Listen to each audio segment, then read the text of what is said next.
आज या ठिकाणी अंधेरीमध्ये अंधेरी पूर्व विभागामध्ये कोकणवासियांना आपल्या गणपतीच्या दर्शनाला, उत्सवाला, सणाला आपल्या गावी जायचं आहे आणि त्यासाठी कोकणवासियांसाठी आमचे आमदार मुरजी पटेल आणि सगळ्या सहकाऱ्यांनी अतिशय चांगली सोय, उत्तम बसेस आणि सगळ्या कोकणवासियांना त्या ठिकाणी सोय निर्माण केली, त्याबद्दल त्यांचं मी अभिनंदन करतो। आणि या सगळ्या बसेस सोडवण्याच्या या कार्यक्रमामध्ये आणि कोकणवासियांचं दर्शन घेऊन गणरायाच्या चरणी नतमस्तक होण्याच्या कार्यक्रमात सहभागी होतो आहे। उद्धव ठाकरेंच्या स्वरात सूर मिसळत राज ठाकरेंनी देखील आता मतचोरीचा आरोप सरकारवर केला।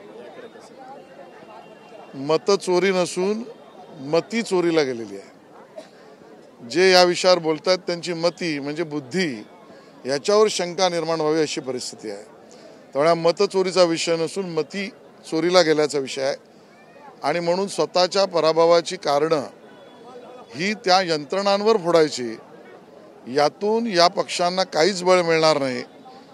आपल्या पराभवाच्या कारणांची मीमांसा न करता ती कारणं विरोधी पक्षाने यंत्रणांवर किंवा सत्ताधारी पक्षावर फोडून त्यांचं बळ अजून दुर्बळ होईल, जनतेचा त्यांच्यावरचा विश्वास अजून कमी होईल। कारण मतदार हा राजा असतो, त्याने निवडून दिलेले आमदार आम्ही समोर आहोत। मराठा आरक्षणाच्या मुद्द्यावरती पुन्हा एकदा मनोज जरांगे मुंबईत 29 तारखेला आंदोलन करण्याचा अधिकार सगळ्यांनाच आहे, आपलं म्हणणं मांडण्याचा अधिकार आहे आणि सरकार मराठा समाजाबरोबरच आहे।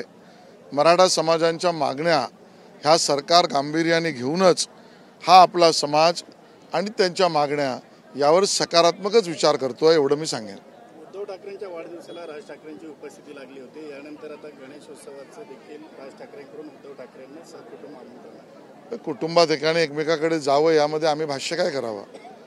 गणपतीचं निमंत्रण एकाने दुसऱ्याला दिलं, चांगली गोष्ट आहे। गणरायाची त्या ठिकाणी आरती आणि दर्शन घेण्याची भूमिका दोन भावांची असेल, उत्तम गोष्ट आहे।